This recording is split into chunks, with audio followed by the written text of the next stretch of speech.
नमस्कार, आप देख रहे हैं ATN उदयपुर न्यूज। आपके साथ मैं हूं कृतिका चौबीसा। खबरों को विस्तार से जानेंगे। फिलहाल एक नजर अब तक की तमाम बड़ी खबरों पर। बीडीओ को धमकाने वाले प्रधानपति जीतू नागदा के खिलाफ हुई FIR दर्ज। प्रधानपति के हस्तक्षेप पर लामबंद हुए जनप्रतिनिधि, जिला कलेक्टर को सौंपा ज्ञापन। करोड़ों खर्च करने के बावजूद झीलें अपनी दशा पर बहा रही है आंसू। 125 करोड़ की NLCP योजना भी साबित हुई नकारा। योजना में हुई लीपापोती की अब खुल रही है परतें, क्या कलेक्टर लेंगे संज्ञान। उदयपुर जिले की 3 नगर पालिकाओं में प्रत्याशियों का भाग्य कैद हुआ। EVM में लोकतंत्र के उत्सव में मतदाताओं ने लिया बढ़ चढ़कर भाग।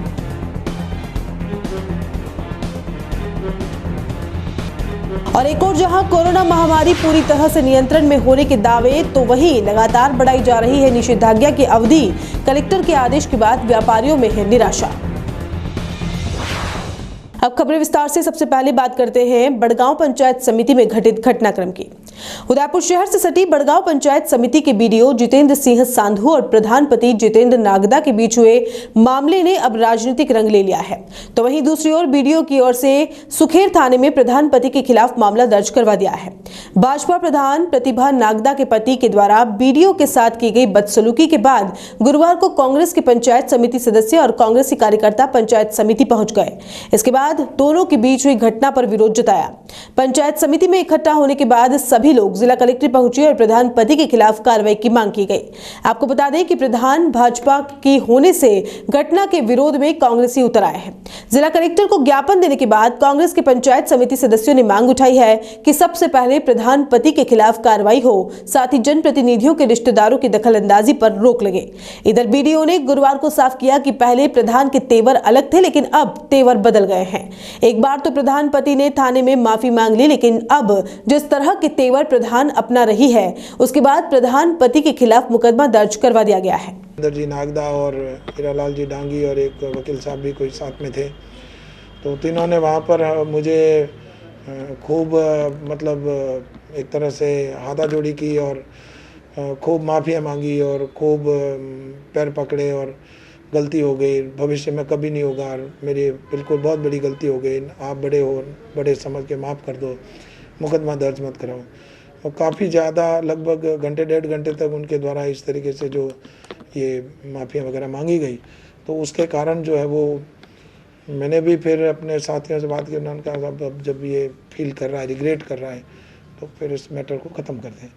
तो हमने जो है वो मुकदमा दर्ज नहीं कराया था उस वक्त, और उन्होंने लिखित में जो है वो हमें एक माफ़ीनामा दिया है, जिसमें उन्होंने लिखा है कि भाई मैं भविष्य में इसकी कोई पुनरावृत्ति नहीं करूँगा, मेरे से जो गलती हो गई आगे से नहीं करूँगा, तो कोई दखलंदाजी भी नहीं करूँगा। लेकिन कहीं ना कहीं ऐसा लगता है कि ये एक केवल क्षणिक था और वो इस बात पे कायम नहीं रह रहे हैं। आज भी पंचायत समिति के बाहर उन्होंने 4-5 चक्कर काटे हैं, तो एक भय का माहौल रहता है, सभी डरते हैं कि पता नहीं क्या कर देगा। के अंदर एक मामला हुआ था कल, उसके मामले में सरपंच और पंचायत समिति सभी सदस्य हम कलेक्टर साहब के यहाँ, SP साहब के यहाँ ज्ञापन देने के लिए आए हैं। मामला ये था कि वहाँ के प्रधान साहब के पतिदेव द्वारा कुछ वहाँ पर क्या गतिविधियाँ की जा रही थी, जिसमें पंचायतों के अंदर सचिवों को दस्तखत लगाना है, बजट के मामले में है। तो इस प्रकार मामला चल रही था, लेकिन रात को उन्होंने क्या कि BDO साहब के साथ में कोई अभद्र व्यवहार किया भोगना पंचायत में। तो उस मामले में आज सभी सरपंच और पंचायत समिति सदस्य यहाँ कलेक्टर परिसर में आकर ज्ञापन दिया है। तो इसकी जांच होनी चाहिए। इस प्रकार यदि प्रधानपति द्वारा हस्तक्षेप किया जाए तो गलत है। हम तो ये मानते हैं कि प्रधानपति क्या सरपंच का पति भी इस प्रकार की हस्तक्षेप करे तो हम इस पर विरोध हैं। इसमें कोई पार्टी और किसी भी चीज़ की बात नहीं, एक गरिमा और संविधान की बात है। इसलिए यदि महिला है तो महिला को आगे आना चाहिए, इससे विकास होगा, विकास के आयाम स्थापित होंगे और आने वाले जिन लोगों ने वोट दिया है उनको जवाब देना पड़ेगा। इसके हम इसी निर्णय को लेकर आज इस निर्णय के पक्ष में इसमें हमने आज ज्ञापन दिया है और इस पर जांच होनी चाहिए और राजकीय कर्मचारी के साथ में। उदयपुर शहर को करोड़ों की बड़ी बड़ी योजनाएं दिलाने वाली शहर की लाइफलाइन पिछोला झील आज भी अपनी दुर्दशा पर आंसू बहा रही है। वैसे तो अब तक प्रशासन, यूआईटी और नगर निगम के लिए पिछोला और फतेह सागर तालाब बड़ी बड़ी योजनाएं स्वीकृत कराने का ही माध्यम रही है और झीलों की ही काया पलट करने के बड़े बड़े दावे किए जाते रहे हैं, लेकिन दोनों ही प्रमुख झीलें आज भी संरक्षण की राह देख रही हैं। ऐसा नहीं है कि झीलों की दशा सुधारने के लिए बजट खर्च नहीं किया गया है, खूब पैसा भी बहाया गया, लेकिन झीलें आज भी जहां की तहां ही है। खास बात यह है कि 125 करोड़ की एनएलसीपी प्रोजेक्ट यानी झील संरक्षण योजना से भी झीलों को कोई लाभ नहीं हुआ है। दरअसल 125 करोड़ की एनएलसीपी योजना का पैसा झीलों के पानी की गुणवत्ता सुधारने या संरक्षण के अन्य कार्य किए जाने के बजाय पूरा बजट झीलों के आसपास बाग बगीचे बनाने, झीलों में फव्वारे लगाने और अन्य गैर जरूरी कामों पर ही खर्च कर दिया गया। एनएलसीपी योजना खत्म हो चुकी, करोड़ों खर्च हो चुके हैं, लेकिन झीलें आज भी जहां की तहां है। आइए देखते हैं एटीएन उदयपुर न्यूज की आज की खास रिपोर्ट। लेक सिटी में जिला प्रशासन की बैठक हो या यूआईटी नगर पालिका की बैठकें, ऐसा कोई मौका नहीं होता है कि उसमें शहर की झीलों को लेकर चर्चा नहीं हो। बैठकों में झीलों के संरक्षण, संवर्धन और पानी की गुणवत्ता सुधारने की बातें और दावे किए जाते रहे हैं। ये सिलसिला बरसों से जारी है। झीलों की दिशा और दशा सुधारने के लिए न केवल बातें हुई है, बल्कि करोड़ों की योजनाएं बनाकर स्वीकृत भी कराई गई। झीलों की दशा सुधारने के लिए स्वीकृत राष्ट्रीय झील संरक्षण योजना अब तक की सबसे बड़ी योजना है। इस योजना में फतेह सागर और पिछोला झील के संरक्षण और संवर्धन के लिए करीब 125 करोड़ की योजना स्वीकृत हुई थी। दोनों ही झीलों के विकास के लिए यूआईटी और नगर निगम के माध्यम से काम हुए। पूरी 125 करोड़ का बजट खर्च कर दिया गया और जिम्मेदार विभागों द्वारा इसे कागजों में एक सफल योजना ही बता दिया गया। लेकिन जमीनी हकीकत को देखा जाए तो इस करोड़ों की योजना से झीलों को ढेला भर भी फायदा नहीं हुआ है। करोड़ों खर्च किए जाने के बाद भी पिछोला में न तो गंदगी जाना बंद हुई है और न ही बरसों से बनी हुई सीवरेज रिसाव की समस्या का समाधान हो सका है। अब सवाल ये उठता है कि आखिरकार झील संरक्षण योजना का 150 करोड़ का बजट आखिरकार कहाँ गया। यूआईटी और नगर निगम में बात की जाए तो इस बजट का हिसाब ये बताया जाता है कि इस राशि से लेकर फ्रंट ब्यूटिफिकेशन के कार्य किए, गार्डन बनाए गए, झील किनारों पर टाइलें लगाई गई, पिछोला झील पर रिंग रोड बनाई गई और फतेह सागर पर एक्वा गैलरी के बनाई गई। उनके द्वारा तत्कालीन बैठकों में ऐसे ही अन्य छोटे मोटे काम भी गिनाते हुए योजना को संपन्न कर लिया गया। जाहिर सी बात है, इस पूरी योजना में न तो झीलों के पानी की गुणवत्ता को सुधारने का काम हुआ है, न ही गंदगी मार झेल रही है। जाहिर सी बात है, इस पूरी योजना में न तो झीलों के पानी की गुणवत्ता को सुधारने का काम हुआ है, न ही गंदगी कम हुई है। पिछोला में सीवरेज समस्या का समाधान आज तक नहीं किया गया है। कुल मिलाकर झीलों के विकास के नाम पर स्वीकृत हुई एनएलसीपी योजना के 125 करोड़ खर्च भी हो गए हैं और परिणाम ढाक के 3 पात ही रहे। ऐसे में करोड़ों खर्च होने के बाद लेक सिटी की लाइफलाइन कही जाने वाली पिछोला और फतेह सागर की लाइफ आज भी संकट में है और खुद की दुर्दशा पर आंसू बहा रही है। फतेह सागर और पिछोला झील को यूं तो शहर की लाइफलाइन कहा जाता है और झीलों के प्रति जवाबदेह यूआईटी और नगर निगम इन दोनों झीलों के नाम से करोड़ों सालाना कमाती भी है। लेकिन जितनी कमाई यूआईटी और नगर निगम झीलों के नाम से करती है, उतना खर्च इन दोनों झीलों के संरक्षण और इनकी सुरक्षा के लिए नहीं किया जाता है। इसका अंदाज़ा इसी से लगाया जा सकता है कि करीब आधा दशक पूर्व पिछोला और फतेह सागर के लिए झील संरक्षण योजना के नाम पर 150 करोड़ से भी अधिक बजट स्वीकृत हुआ था और वो पूरा बजट झीलों के संरक्षण के लिए, झीलों के संरक्षण के नाम पर खर्च किया गया। लेकिन झीलों के आसपास आज भी कहीं ऐसा दिखता नहीं है कि झीलों के संरक्षण के लिए 150 करोड़ रुपए कहीं खर्च हुए हैं। झीलों के संरक्षण के लिए अगर 150 करोड़ से कुछ हुआ है तो आसपास गार्डन बनाए गए हैं, ब्यूटिफिकेशन किया गया, जबकि झीलों की जल की गुणवत्ता सुधारने के लिए या झीलों की दुर्दशा या उसके संरक्षण के लिए ऐसा कोई बड़ा काम किया गया, ऐसा कुछ भी दिखाई नहीं देता है। ऐसे में उम्मीद तो यही की जा सकती है कि यूआईटी और नगर निगम यदि झीलों के लिए करोड़ों का बजट पारित करती है, प्रस्तावित करती है और उन्हें स्वीकृत करती है तो उसे पारदर्शिता से खर्च किया जाए और झीलों को सुरक्षित और संरक्षित रखा जाए। एटीएन उदयपुर न्यूज के लिए प्रमोद गौड़। एनएलसीपी योजना से झीलों को कोई फायदा नहीं हुआ है, इसका दावा एटीएन उदयपुर न्यूज द्वारा बिना किसी आधार पर नहीं किया जा रहा है, बल्कि झीलों की आज की स्थिति सब कुछ बयां कर रही है। यही नहीं, शहर के जिम्मेदार झील प्रेमी भी इस बात को बेबाकी से कहते हैं कि एनएलसीपी योजना में करोड़ों खर्च करने के बाद भी झीलों को कोई फायदा नहीं हुआ। क्या कुछ कहते हैं झील प्रेमी, आइए सुनते हैं। झीलों को प्रदूषण मुक्त करने के लिए हमारे यहाँ योजनाएं तो बहुत बनी, केंद्र सरकार ने बहुत पैसा दिया, परंतु हमारी इच्छा शक्ति का बहुत अभाव था। यही कारण है कि झीलें आज दिन तक शुद्ध नहीं हो पाई, साफ नहीं हो पाई। हम देखें कि एडीबी योजना में उस समय पिछली सदी में 63 करोड़ रुपए आए थे, परंतु आपको आश्चर्य होगा कि उस पैसे में से 50 पैसे भी झीलों को प्रदूषण मुक्त करने पर खर्च नहीं किए गए। सारा पैसा झीलों को बर्बाद करने में भी लगाया गया। जब ये योजना आई थी तो एडीबी के 8 डायरेक्टर्स उदयपुर आए थे, मुझे भी बुलाया गया कि सब सॉफ्ट लॉन की पैरवी करो, और उन्होंने कहा था कि जब आपके यहाँ पे सीवरेज लाइन डल जाएगी, आपके हॉस्पिटल में बहुत बिस्तर खाली हो जाएंगे, लोग बीमार नहीं रहेंगे, लोगों की लाइफ टाइम अर्निंग कैपेसिटी बढ़ जाएगी और बहुत साफ सुथरा शहर हो जाएगा। परंतु हमने उसमें से एक पैसा भी खर्च नहीं किया। उस पैसे से हमने हॉस्पिटल के बाहर सड़क चौड़ी कर दी, उसी पैसे से हॉस्पिटल का विस्तार किया गया और उसी पैसे से मोर्चरी का भी विस्तार किया गया। और यही हश्र एनएलसीपी का था। एनएलसीपी में जो पैसा मिला वो भी हमने ऐसी जगह खर्च किया।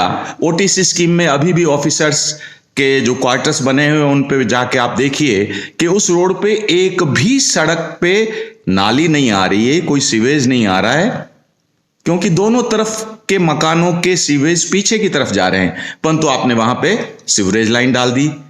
हमने बहुत कहा परंतु सुनने को तैयार नहीं, और आज मुख्य कारण यह है कि आप जन सहभागिता को बिल्कुल नकार रहे हैं। उदयपुर की झीलों के संरक्षण के लिए बड़े प्रयासों के पश्चात इसमें झील संरक्षण समिति ने भी प्रयास किया और हमारे राजनीतिक सिस्टम ने भी प्रयास किया और 125 करोड़ की एक योजना झीलों के संरक्षण के लिए स्वीकृत हुई। 2008 में कार्य शुरू हुआ और ये अनुमान था कि, और अनुमान ही नहीं, विश्वास था कि योजना के क्रियान्वयन के पश्चात झीलों का जो पानी है वो साफ़ होगा, झीलों का जो इकोसिस्टम है वो सुधरेगा, झीलों का जो जलग्रहण क्षेत्र है जहाँ से पानी बह के आता है वो जलग्रहण क्षेत्र भी सुधरेगा। लेकिन बहुत दुख होता है और अफसोस है कि इतनी बड़ी धनराशि 125 करोड़ के खर्च होने के बाद भी जो झीलों की स्थिति है, उसके जल की गुणवत्ता की स्थिति है, उसके इकोसिस्टम की स्थिति है, सब बहुत ख़राब है। उसकी जो मूल सीमाएं हैं वो कम हो गई और झीलें छोटी हो गई है। जो इसका कैचमेंट है वहाँ पे भी बहुत तरह का डिस्टर्बेंस है। तो एक ये दुख ही रहेगा मन में कि क्यों आगे ऐसा हुआ कि इतनी बड़ी धनराशि के खर्च होने के पश्चात भी झीलें अपने मूल स्वरूप को प्राप्त नहीं कर पाई। और इस दृष्टि से एक तरह का एनवायरनमेंट ऑडिट, एक तरह का सोशल ऑडिट हमें कॉन्स्टिट्यूट करना चाहिए, उन कारणों का पता लगाना चाहिए और अकाउंटेबिलिटी भी फिक्स किया जाना चाहिए कि ये झीलें आखिर अपनी स्थिति को क्यों नहीं प्राप्त कर सकी, अपनी नैसर्गिक स्थिति को क्यों नहीं प्राप्त कर सकी। तो देखा आपने 125 करोड़ की एनएलसीपी योजना का क्या हश्र हुआ है और झीलों के नाम पर इतने बड़े बजट का किस तरह से दुरुपयोग हुआ है। उदयपुर के कलेक्टर चेतन देवड़ा इन दिनों झीलों को लेकर सकारात्मक कदम उठा रहे हैं। पिछोला में हुए सीवरेज के गलत कामों को भी उन्होंने गंभीरता से लिया है। ऐसे में क्या कलेक्टर एनएलसीपी में व्यर्थ खर्च किए गए बजट के मामले को भी गंभीरता से लेंगे और जांच करवाएंगे कि आखिरकार 125 करोड़ भी खर्च होने के बाद भी झीलों को कोई फायदा क्यों नहीं हुआ। उदयपुर के मोहनलाल सुखाड़िया विश्वविद्यालय में गुरुवार को सीओडी की बैठक हुई। बैठक में कुलपति प्रोफेसर अमेरिका सिंह सहित सभी संगठक महाविद्यालय के डीन उपस्थित रहे। बैठक के बाद प्रोफेसर अमेरिका सिंह ने बताया कि दक्षिणी राजस्थान में विज्ञान केंद्र नहीं है, इसलिए बैठक में निर्णय लिया गया कि लगभग 40 करोड़ से विश्वविद्यालय में विज्ञान केंद्र बनाया जाएगा, जिसमें प्लेटोरियम और बड़ी मशीनें लगाई जाएंगी। साथ ही इस केंद्र से महाविद्यालय को आय की प्राप्ति भी होगी। साथ ही अलग अलग मेवाड़ शोध पीठ और लोक विरासत को स्थापित करने का भी निर्णय लिया गया है। विश्वविद्यालय द्वारा अलग अलग पाठ्यक्रम शुरू किए जाएंगे। कि दक्षिण राजस्थान में रीजनल साइंस सेंटर नहीं है, तो हम लोग एक साइंस पार्क इस्टेब्लिश करने का निर्णय लिया गया है, जिस पर लगभग 40 करोड़ रुपये खर्च होंगे। और ऐसे सेंटर में प्लांटोरियम और बहुत से साइंस के बहुत ऐसे इंस्ट्रूमेंट रखे जाएंगे जिससे छात्र जो उसको देख करके साइंस एंड टेक्नोलॉजी के प्रति प्रेरित होंगे। अगर ये सेंटर स्टार्ट हो गया तो हमारे पेंशन की जो समस्या है वो सॉल्व हो जाएगी, क्योंकि इससे इतना आय होगी कि वो हमारे विश्वविद्यालय के लिए काफ़ी लाभप्रद होगा और विश्वविद्यालय की जो आर्थिक स्थिति है वो काफ़ी मजबूत होने की संभावना है। मोहनलाल सुखाड़िया विश्वविद्यालय के संगठक आर्ट्स कॉलेज की ओर से master of social work course की शुरुआत की गई। कार्यक्रम में विश्वविद्यालय के कुलपति प्रोफेसर अमेरिका सिंह मौजूद रहे। इसके अलावा आर्ट्स और लॉ कॉलेज की डीन प्रोफेसर सीमा मलिक सहित कई अधिकारी मौजूद रहे। कार्यक्रम में कुलपति प्रोफेसर अमेरिका सिंह ने बताया कि इस कोर्स के शुरू होने से सुखाड़िया विश्वविद्यालय के छात्र छात्राओं में सामाजिक कार्यों को लेकर एक नई सोच उत्पन्न होगी और आने वाली पीढ़ी के लोग ज्यादा से ज्यादा सामाजिक कार्यों में रुचि दिखाएंगे। और यहाँ रुकेंगे एक ब्रेक के लिए। आप देखते रहिए ATN उदयपुर न्यूज।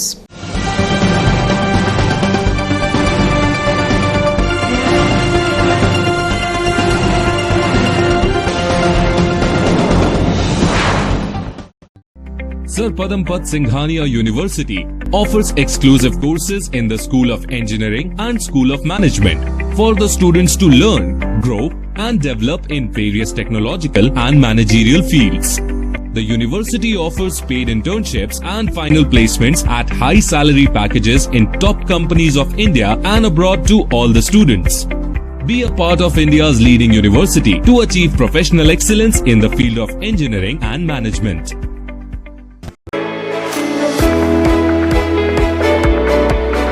उदयपुर का जनार्दन राय नागर राजस्थान विद्यापीठ डीम्ड विश्वविद्यालय शिक्षा के क्षेत्र में एक अग्रणी संस्था है। इसकी स्थापना ख्यातनाम शिक्षाविद मनीषी पंडित जनार्दन राय नागर द्वारा वर्ष 1937 में की थी। वर्तमान में यहाँ पर science, commerce, arts, law, physical, computer science, IT के साथ साथ मेडिकल में होम्योपैथी एवं फिजियोथेरेपी के कोर्स चल रहे हैं। इसके अलावा कई तकनीकी कोर्स संचालित होने से हजारों छात्र छात्राओं का भविष्य उज्जवल हो रहा है। विश्वविद्यालय के कुलपति प्रोफेसर SS सारंगदेवोत को विशिष्ट कार्यों हेतु भारत सरकार के रक्षा मंत्रालय की ओर से कर्नल उपाधि प्रदान की गई है। कुलपति के अथक प्रयासों से विश्वविद्यालय को नेक से A ग्रेड मिली है। एडमिशन के लिए संपर्क करें प्रतापनगर के समीप विश्वविद्यालय परिसर में, जहां पर सभी प्रकार के कोर्स के बारे में संपूर्ण जानकारी के साथ छात्र छात्राओं के भविष्य को ध्यान में रखकर दिया जाता है निःशुल्क परामर्श।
ब्रेक के बाद आपका स्वागत है।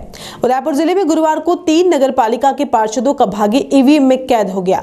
जिले की भिंडर, फतेहनगर और सलुम्बर नगर पालिका में हुए चुनाव में मतदाताओं ने बढ़ चढ़कर भाग लिया और तेज ठंड के बावजूद मतदाताओं ने घरों से निकलकर मतदान किया।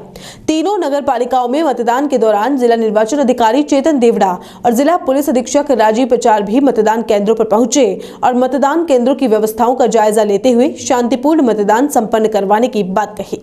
गुरुवार को तेज ठंड होने के बाद नगर पालिकाओं में अपनी पसंदीदा सरकार बनाने के लिए मतदाता मतदान केंद्रों पर पहुंचे और लोकतंत्र के सबसे मजबूत हथियार अपने मत का प्रयोग करते हुए अपनी पसंदीदा प्रत्याशी के पक्ष में मतदान किया गया।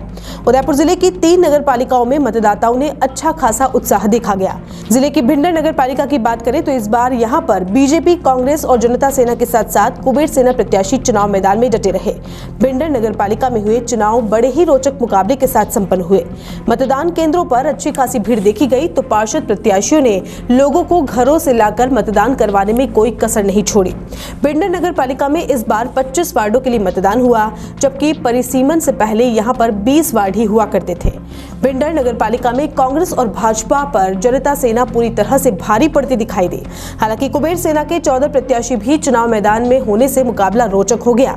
इससे पहले भिंडर नगर पालिका में हुए चुनाव में जनता सेना का बोर्ड बना था, लेकिन बाद में 13 पार्षदों ने बगावत कर अध्यक्ष के खिलाफ ही मोर्चा खोल दिया और उसके बाद अध्यक्ष को हटा दिया।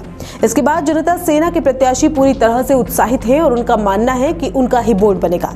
आपको बता दें कि भाजपा से अलग होने के बाद रणधीर सिंह भिंडर ने जनता सेना का गठन किया था, जिसके बाद भिंडर क्षेत्र में भाजपा का वर्चस्व नहीं रहा और पिछले चुनाव में भाजपा के प्रत्याशी अपनी जमानत तक नहीं बचा सके थे। इस बार भी कुछ ऐसा होता है तो कोई चौंकने वाली बात नहीं होगी। इधर सलुम्बर नगर पालिका की बात की जाए तो सलुम्बर नगर पालिका में भी 25 वार्ड हैं और इस बार 25 वार्डों में कुल 61 प्रत्याशी अपना भाग्य आजमा रहे हैं। मतदान के दौरान यहां पर भी मतदाताओं में अच्छा खासा रुझान दिखाई दिया। पूरे दिन मतदान केंद्रों पर भीड़ रही तो दूसरी ओर जिला प्रशासन की ओर से सुरक्षा के पुख्ता इंतजाम किए गए थे। साथ ही कोरोना को ध्यान में रखते हुए अतिरिक्त व्यवस्थाएं की गई थी। यहाँ पर पिछले लंबे समय से नगर पालिका पर भाजपा का कब्जा है, इसलिए एक बार फिर भाजपा यहाँ पर बोर्ड बनाने का दावा कर रही है, तो दूसरी ओर कांग्रेस प्रदेश सरकार के बलबूते पर बोर्ड बनाने का दम भर रही है। कांग्रेस के प्रत्याशियों ने मतदान के दौरान भी बोर्ड बनाने का दावा किया। सलुम्बर नगर पालिका में इस बार किसका बोर्ड बनेगा यह तो मतगणना के बाद ही पता चलेगा, लेकिन पिछले लंबे समय से भाजपा यहाँ पर काबिज है, इसलिए भाजपा का पलड़ा भारी होता दिखाई दे रहा है। सलुम्बर के बाद फतेहनगर नगर पालिका की बात करें तो फतेहनगर पालिका में भी 25 वार्डों के प्रत्याशियों के लिए गुरुवार को मतदाताओं ने अपने मत का प्रयोग किया। खास बात यह है कि पिछले बोर्ड द्वारा जिस तरह से घपले किए गए, उसके बाद कहीं न कहीं जनता में इतना आक्रोश है कि जनता भी बदलाव चाहती है। फतेहनगर में मतदान के दौरान मतदाता पूरी तरह से उत्साहित नजर आए। यहाँ पर भी लोग तेज ठंड होने के बावजूद अपने घरों से निकले और अपने मत का प्रयोग करने में पीछे नहीं रहे। फतेहनगर पालिका बोर्ड की बात करते हैं तो पिछले 6 बोर्डों में अभी तक 4 पर भाजपा और 2 बार कांग्रेस का कब्जा रहा है। तीनों नगर पालिकाओं में शांतिपूर्ण मतदान के बाद अब नतीजे ही बताएंगे कि कहां पर किसकी सरकार बननी है, लेकिन लोकतंत्र के इस पर्व को मतदाताओं ने बड़े ही उत्साह के साथ मनाया और अपने मत के प्रयोग में कहीं पर भी कोई भी पीछे नहीं रहा। पुलिस के एक जवान की उदयपुर के एक निजी अस्पताल में उपचार के दौरान मौत हो गई। दरअसल झाड़ोल के डिप्टी ऑफिस में कार्यरत मन्नालाल थावरा निवासी दहाला की तबीयत खराब होने की वजह से उसे उदयपुर के एक निजी चिकित्सालय में भर्ती कराया गया, जहां गुरुवार सुबह उपचार के दौरान पुलिस के जवान ने दम तोड़ दिया। मृतक के भाई कालूलाल भगोरा की लिखित रिपोर्ट देने पर शव का पोस्टमार्टम करवा कोरोना प्रोटोकॉल के तहत परिजनों को सौंप दिया गया। उदयपुर शहर के श्वास रोग से पीड़ित मरीजों के लिए राहत भरी खबर है। मरीजों के लिए काम आने वाली ऑक्सीजन कंसंट्रेटर अब मरीजों को निःशुल्क मिल सकेगी। हालांकि मरीजों को इसके लिए 11,000 रुपए की धरोहर राशि जमा करवानी होगी और 7 दिन तक उपयोग करने के बाद जब मशीन लौटाई जाएगी, उसके बाद फिर से धरोहर राशि मरीज को दे दी जाएगी। यह पहल जैन सोशल ग्रुप अंतर्राष्ट्रीय फेडरेशन मेवाड़ रीजन की ओर से की गई है। जैन सोशल ग्रुप अंतर्राष्ट्रीय फेडरेशन मेवाड़ रीजन की ओर से आयोजित प्रेस कॉन्फ्रेंस में फेडरेशन ने अंतर्राष्ट्रीय अध्यक्ष ने बताया कि मरीजों को फायदा पहुंचाने के लिए पहल की गई है। इससे मरीजों को लाभ होगा। उन्होंने बताया कि ऑक्सीजन कंसंट्रेटर अभी 6 की मात्रा में है, जिसको जल्दी हम बढ़ाकर 20 मशीन करने वाले हैं। पेवाड़ रीजन के अध्यक्ष आरसी मेहता ने बताया कि जल्द ही हम ऑक्सीजन कंसंट्रेटर के साथ साथ मेडिकल आईसीयू की सारी सुविधाएं शुरू करने वाले हैं, जिसमें डीप फ्रीजर, व्हील चेयर और भी जो उपकरण लगते हैं उनको सम्मिलित किया जाएगा। ये सेवा पूरे उदयपुर शहर के लिए निःशुल्क उपलब्ध रहेगी। सुरेशपोल स्थित राकेश टिम्बर में ये सारे उपकरण रोगियों के लिए निःशुल्क उपलब्ध रहेंगे। Jain social group international president होने जा रहा हूं। हमारे अगले 2 साल के कार्यक्रम 3 प्रोजेक्ट लेके आ रहे हैं। पहला प्रोजेक्ट रहेगा एंजल्स ऑफ JSGIF। इस प्रोजेक्ट के अंदर जो भी जुड़े हुए लोग हैं माइनॉरिटी एक्ट के अंदर, उनको हम पूरी सहायता करेंगे।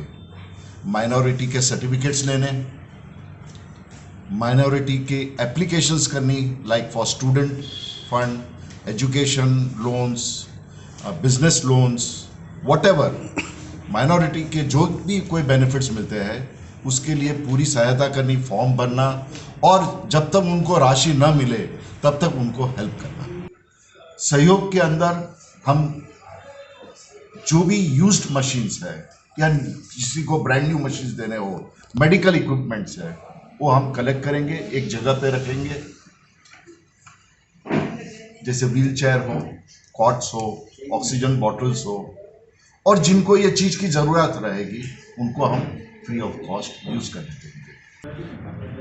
आज बहुत खुशी की बात है कि जो हमने अभी कोविड का पीरियड देखा, उस कोविड के पीरियड में जिस तरह की मतलब परेशानियां और विषमताएं देखी हमने, तो उसको सोच के हमने सोचा कि जो आज ऑक्सीजन लेवल हम सभी का जो कम हो रहा है और ऑक्सीजन की वजह से जो मौतें हो रही है और जो हमने अपने परिजनों को खोते हुए देखा है, उस सोच को आगे रखते हुए हमने मेवाड़ रीजन बैनर तले 6 ऑक्सीजन लेवल बढ़ाने वाली मशीनें क्रय की है, जो आम जनता के लिए उपलब्ध रहेगी। ये मशीनें राकेश टिम्बर, जो सूरजपोल आदरणीय श्रीमान रोशराजी जोधाव साहब उसको मैनेज करेंगे, और सिक्योरिटी पर हम देंगे 11,000 रुपये की सिक्योरिटी रखें। इसको हम जिनको ज़रूरत होगी रोगियों को, उनको हम देंगे।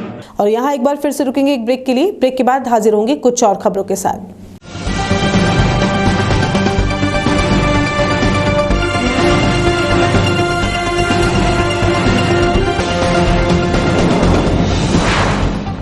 अजय फर्नीचर उदयपुर सेक्टर 14 में स्थित 2 मंजिला भव्य शोरूम, जहां आपको मिलेंगी आधुनिक फर्नीचर की अनेक वैरायटीज, अनेक तरह के dining table,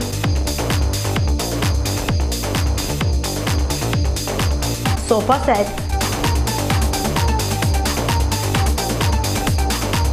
double bed with mattresses,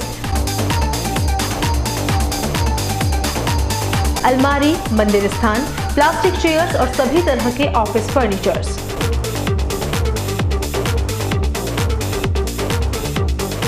अपना घर सजाने के लिए कैश की चिंता छोड़ दीजिए। अजय फर्नीचर और बजाज एवं HDFC बैंक साथ लेकर आए हैं 0% डाउन पेमेंट और 0 ब्याज और बिना किसी प्रोसेसिंग फीस के आसान ऋण योजना। हॉस्पिटल, होटल्स, कॉलेज, कॉर्पोरेट और सभी तरह के गवर्नमेंट और नॉन गवर्नमेंट इंस्टीट्यूट्स पर फर्नीचरों के विशेषज्ञ। नवरात्रि दिवाली विशेष ऑफर्स, 4 प्लास्टिक चेयर्स के साथ 1 टेबल फ्री, सोफा सेट के साथ centre table free. Corona warriors के लिए विशेष डिस्काउंट। एक बार पधार कर सेवा का मौका अवश्य दें। एक्सचेंज ऑफर, पुराना फर्नीचर लाइए और नया फर्नीचर ले जाइए। सिर्फ 24 घंटे में अपनी मनचाही डिजाइन और अपना मनपसंद कपड़ा लगवाकर सोफा बनवाइए। Address D1 year community centre, sector 14, हिरन मगरी, उदयपुर। कॉलर्स 8233206262। हर एक का सपना होता है अपना घर, और वही सपना अब सच होगा ज्ञानेश बिल्डर के साथ। ज्ञानेश बिल्डर लाए आपके लिए शांत, सुरम्य और प्राकृतिक वातावरण में 23,30,000 की लागत से आपके अपने सपनों का घर। प्रधानमंत्री आवास योजना के अंतर्गत 2,70,000 की छूट, free parking, modular kitchen, tube light, fan, POP fall ceiling, lift with silent generator। तो फिर अब किराए के घर में क्यों रहना? आज ही विजिट करें royal orchid near GBH hospital, Pratapnagar, Udaipur. Call 9352525017, 9829592574।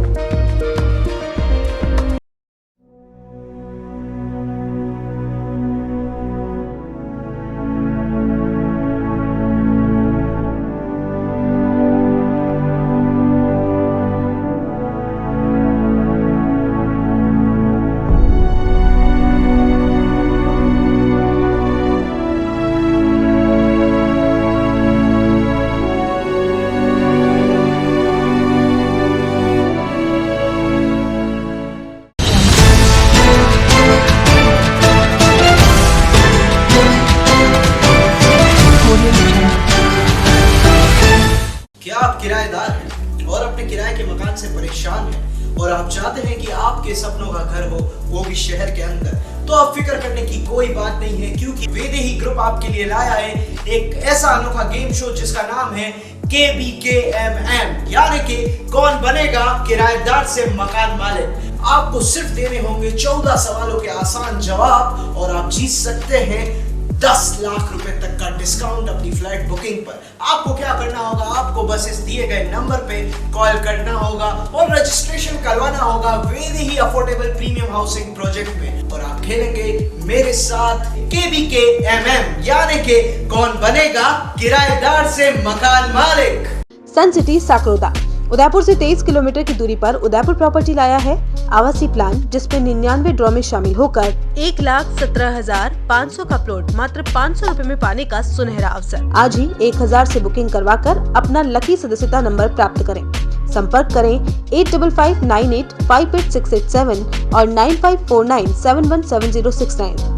नमस्कार, उदयपुर प्रॉपर्टी की 11 माह 99 प्लॉट की स्कीम में हम लोगों ने कस्टमर के निवेश का पूरी सुरक्षा का ध्यान रखा है। इसमें 11 माह में हम 99 प्लॉट ड्रॉ के द्वारा आपको देंगे, लेकिन साथ में कस्टमर बहुत हम जो फॉर्म भर रहे हैं, रुचि भी दिखा रहे हैं उदयपुर की जनता, इसलिए हमने उनके निवेश की सुरक्षा के लिए एक और क्लॉज इसमें दिया है। ये फॉर्म आपको दिख रहा होगा, 11 महीने में 16,500 रुपये आपके जमा होंगे। आपको प्लॉट नहीं मिलता है, आपके ड्रॉ में नहीं आता है आपको प्लॉट, तो हम 32 इंची LCD, 180 litre fridge, semi automatic washing machine और 5 सीटर सोफा सेट आपको देंगे, ताकि आपको ये ना लगे कि मुझे कुछ ना मिला। प्रोडक्ट की जानकारी दे देता हूँ। 32 इंच LED आपके सामने हमने रखा हुआ, हमारे पास स्टॉक में मेंटेन है। आज अगर फर्स्ट में आप लेना चाहते हैं तो भी हम आपको अवेलेबल करा देंगे, आप पेमेंट हमको कर देंगे। 5 सीटर सोफा सेट है, ये वेरी करेगा डिजाइन में, अलग अलग पैटर्न में आ सकता है। 180 लीटर का फ्रिज है, जितने कस्टमर बच जाएंगे सबको दिया जाएगा। सेमी ऑटोमेटिक वॉशिंग मशीन है, इसमें कंपनी वेरी कर सकती है, लेकिन हम ब्रांडेड आइटम में आपको देंगे। धन्यवाद। जुड़िए उदयपुर प्रॉपर्टी की 11 माह 99 प्लॉट ड्रॉ स्कीम, सन सिटी साकरोदा से। ऑफिस 212 द्वितीय मंजिल समृद्धि कॉम्प्लेक्स, अपोजिट कृषि मंडी फ्रंट गेट, रेती स्टैंड, उदयपुर।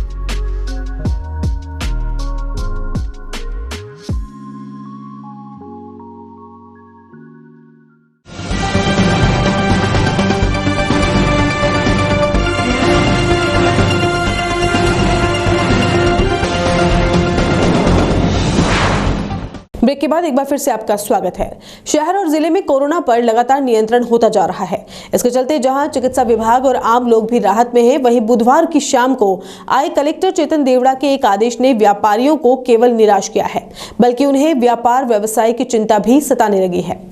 दरअसल कलेक्टर चेतन देवड़ा ने बुधवार को एक आदेश जारी किया, जिसमें उदयपुर की नगरीय सीमा में कोरोना संक्रमण के बढ़ते प्रभाव बताते हुए नगरीय सीमा में 21 फरवरी की सायं 6 बजे तक धारा 144 लगाते हुए किसी भी स्थान पर 5 से अधिक व्यक्तियों के समूह में इकट्ठा होने पर रोक लगा दी गई है। जैसे ही शहर के व्यापारियों और व्यवसायियों के बीच ये आदेश पहुंचे, उनमें घोर निराशा छा गई। कोरोना काल से ही शहर के सभी व्यापार व्यवसाय पर संकट छाया हुआ है। ऐसे में कलेक्टर के निषेधाज्ञा के आदेश उनके दुखदायी साबित होंगे। व्यापारियों का कहना है कि बड़ी मुश्किल से हालात सामान्य हुए हैं और उनके व्यापार व्यवसाय भी धीरे धीरे पटरी पर आ रहे हैं। ऐसे में निषेधाज्ञा के आदेश की वजह से उनके व्यवसाय पर प्रतिकूल असर पड़ सकता है। कलेक्टर के आदेश के खासकर वे व्यवसायी परेशान हैं जो छोटे छोटे व्यवसाय कर अपनी रोजी रोटी का जुगाड़ करते हैं। आपको बता दें कि हाल ही में चिकित्सा विभाग ने दावा किया था कि उदयपुर में कोरोना महामारी पूरी तरह से नियंत्रण में है और जल्द ही उदयपुर कोरोना मुक्त होगा।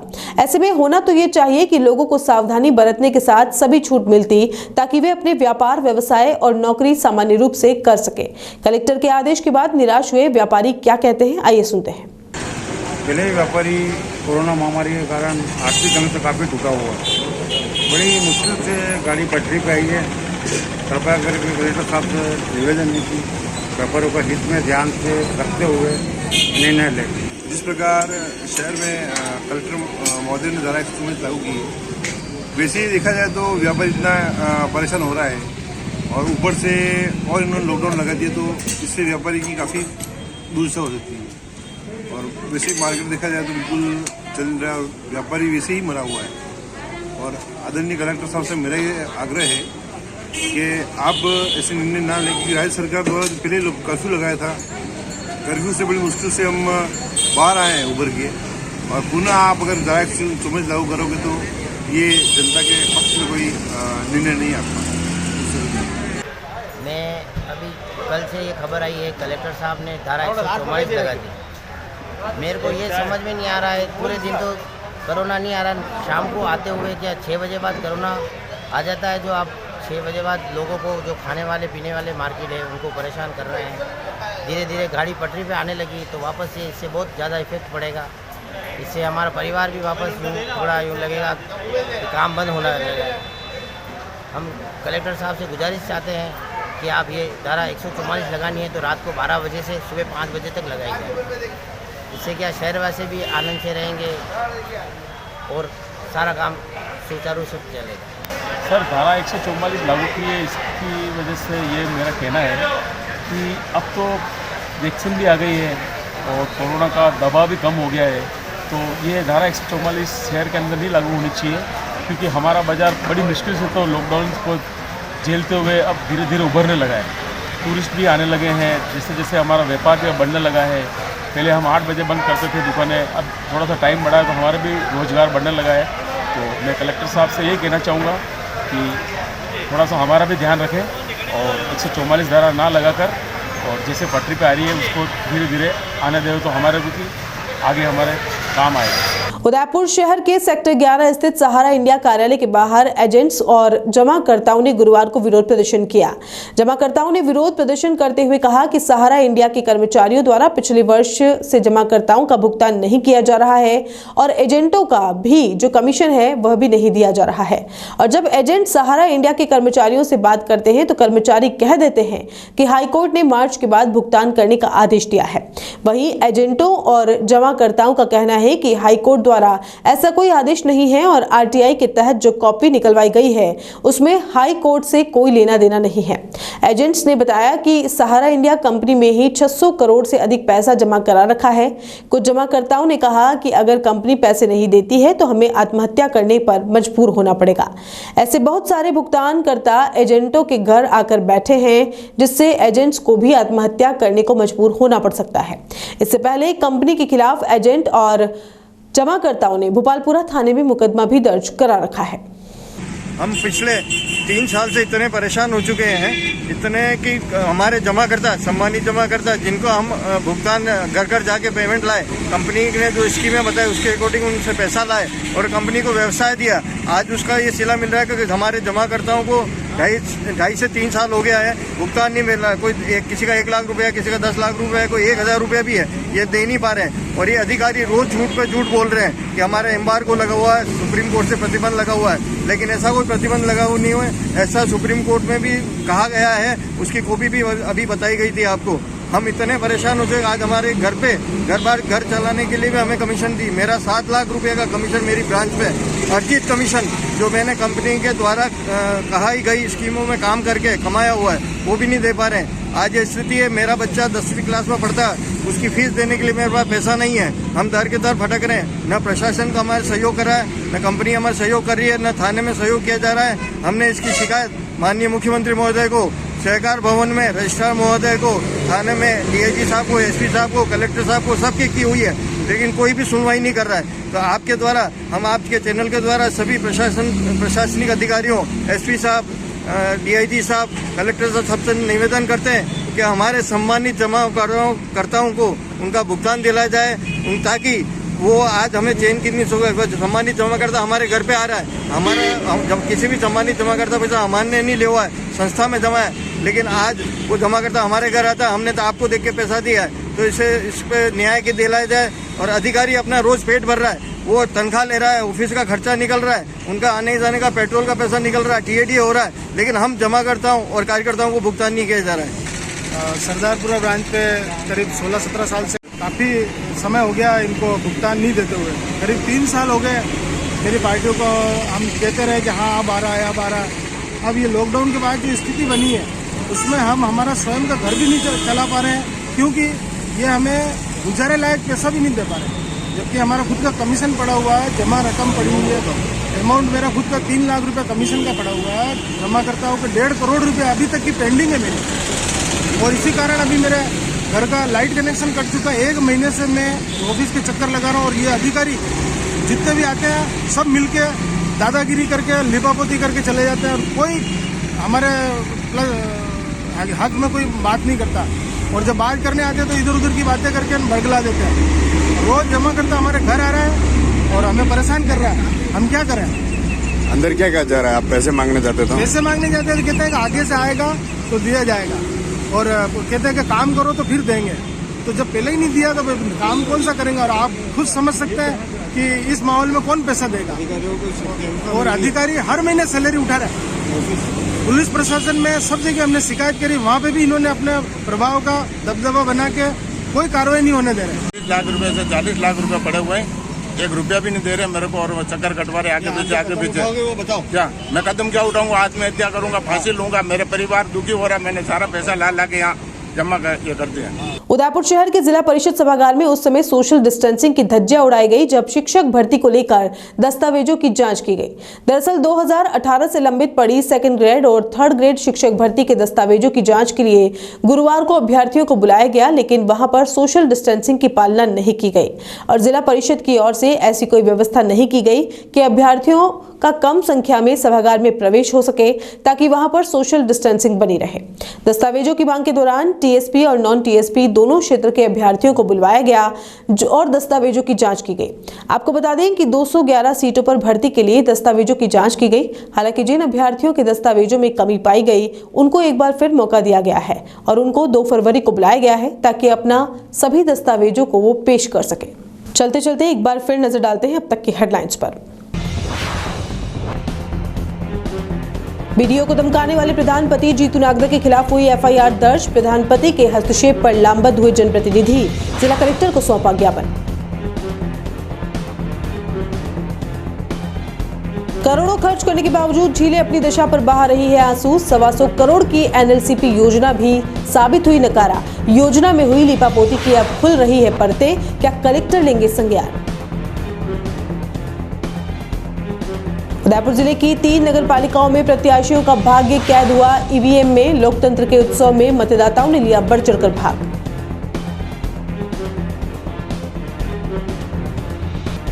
और एक और जहां कोरोना महामारी पूरी तरह से नियंत्रण में होने के दावे, तो वहीं लगातार बढ़ाई जा रही है निषेधाज्ञा की अवधि। कलेक्टर के आदेश के बाद व्यापारियों में है निराशा। ATN उदयपुर न्यूज के इस बुलेटिन में फिलहाल इतना ही। शहर की तमाम हलचल से आपको आगे भी रूबरू करवाते रहेंगे। फिलहाल इजाजत दीजिए कृतिका चौबीसा को, और खबरों के लिए देखते रहिए ATN उदयपुर न्यूज। नमस्कार।